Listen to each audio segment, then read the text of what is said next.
Hello everyone. अध्ययन कक्ष में आप सभी का स्वागत है। आज से हम एचपी टैट साइकोलॉजी की क्लासेस शुरू कर रहे हैं।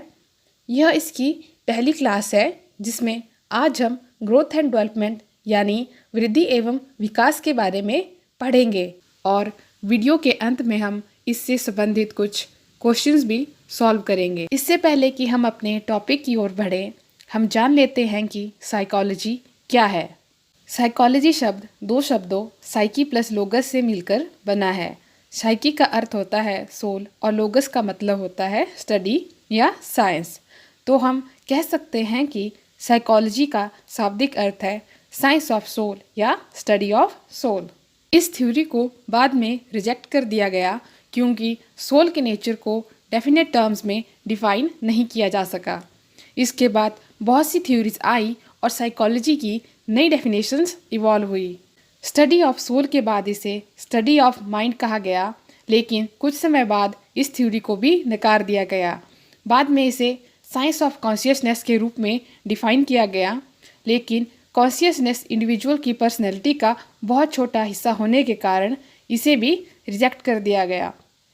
मॉडर्न टाइम में अगर हम साइकोलॉजी की बात करते हैं तो इसे साइंस ऑफ बिहेवियर या स्टडी ऑफ बिहेवियर के रूप में डिफाइन किया जाता है। जेबी वॉटसन, जो कि फादर ऑफ बिहेवियरिज्म हैं, उन्होंने इसे साइंस ऑफ बिहेवियर के रूप में परिभाषित किया। इन शॉर्ट यदि हम बात करते हैं तो हम यह कह सकते हैं कि साइकोलॉजी को डिफरेंट पॉइंट ऑफ व्यू से डिफाइन किया गया। किसी ने इसे स्टडी ऑफ सोल तो किसी ने स्टडी ऑफ माइंड के रूप में देखा, कुछ ने इसे स्टडी ऑफ कॉन्शियसनेस तो कुछ ने इसे स्टडी ऑफ बिहेवियर के रूप में डिफाइन किया। एक और बात जो इम्पॉर्टेंट है वह यह है कि फादर ऑफ मॉडर्न साइकोलॉजी कौन है। तो जो फादर ऑफ साइकोलॉजी हैं उनका नाम है विलियम वुंट।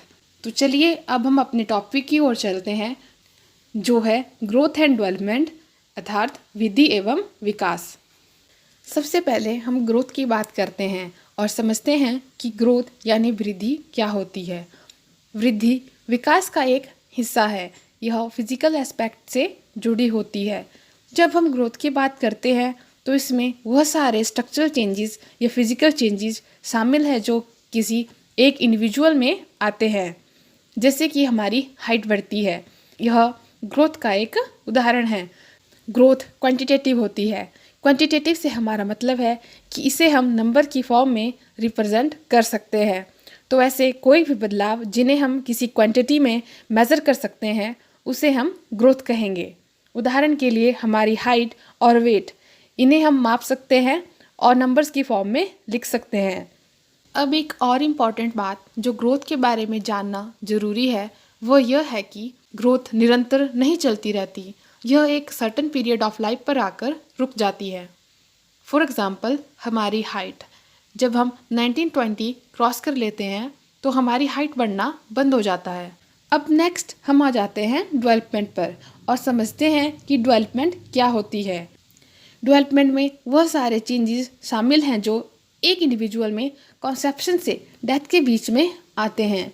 यह एक निरंतर चलने वाली प्रक्रिया है। यह वूम से टूम तक यानी गर्भ से कब्र तक चलती है। अभी जैसा कि हमने ग्रोथ में पढ़ा कि ग्रोथ डेवलपमेंट का एक हिस्सा है, तो ग्रोथ के माध्यम से डेवलपमेंट को अचीव किया जाता है। ग्रोथ में जहाँ सिर्फ फिजिकल एस्पेक्ट की बात होती है, डेवलपमेंट में फिजिकल, कोग्निटिव, इमोशनल, सोशल आदि सभी एस्पेक्ट शामिल होते हैं। यह क्वांटिटेटिव होने के साथ साथ क्वालिटेटिव भी होती है। अब हमारे पास एक और जो इम्पोर्टेंट पॉइंट रहता है जहाँ से काफ़ी बार क्वेश्चन पूछा जाता है वो ये है कि डेवलपमेंट प्रोडक्ट है हेरिडिटी और एनवायरनमेंट का। जैसा कि आप इस इक्वेशन में देख सकते हो, डेवलपमेंट बराबर है हेरिडिटी गुणा एनवायरनमेंट। यह इक्वेशन वुडवर्थ के द्वारा दी गई थी। आई होप आपको ग्रोथ और डेवलपमेंट के बारे में समझ आ गया होगा। तो चलिए अब हम कुछ क्वेश्चन सॉल्व कर लेते हैं जो कि प्रीवियस एचपी टैट के पेपर में यहाँ से पूछे गए हैं। हमारा पहला क्वेश्चन है, who was the founder of behaviourism? व्यवहारवाद के संस्थापक कौन थे? आपके पास ऑप्शन है Wundt, B James, C Thorndike, D Watson. I hope आपने सही उत्तर गैस कर लिया होगा। इसका सही उत्तर है वॉटसन। हमारा अगला क्वेश्चन है, development is the pattern of changes that begins at dash and continues throughout the life. विकास परिवर्तन का ऐसा प्रतिरूप है जो डैश से प्रारंभ होकर जीवन पर्यंत गतिशील रहता है।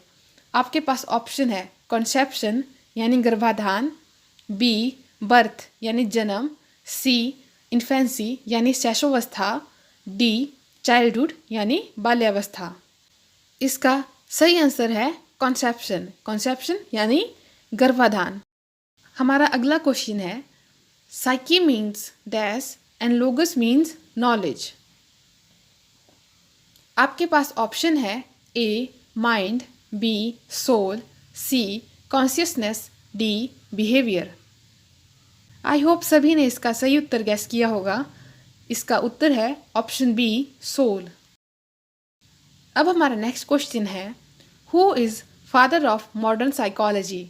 मॉडर्न साइकोलॉजी के फादर कौन है। आपके पास ऑप्शन है A Binet, B Sigmund Freud, C William Wundt, D William James. इसका सही आंसर है विलियम वुंड।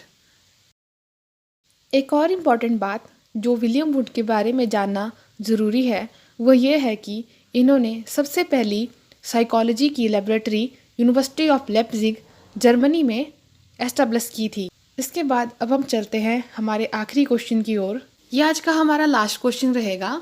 वो है, डेवलपमेंट इज़ रिलेटेड टू। विकास संबंधित है। आपके पास ऑप्शन है A growth, B maturity, C age, D all of these. इसका सही आंसर है option D all of these. Development growth maturity age सबके साथ रिलेट करती है। आई होप कि आपको आज की क्लास पसंद आई होगी और आपको ग्रोथ और डेवलपमेंट का कॉन्सेप्ट समझ आया होगा। यदि आपको कुछ डाउट है तो आप कमेंट सेक्शन में पूछ सकते हो। Thank you.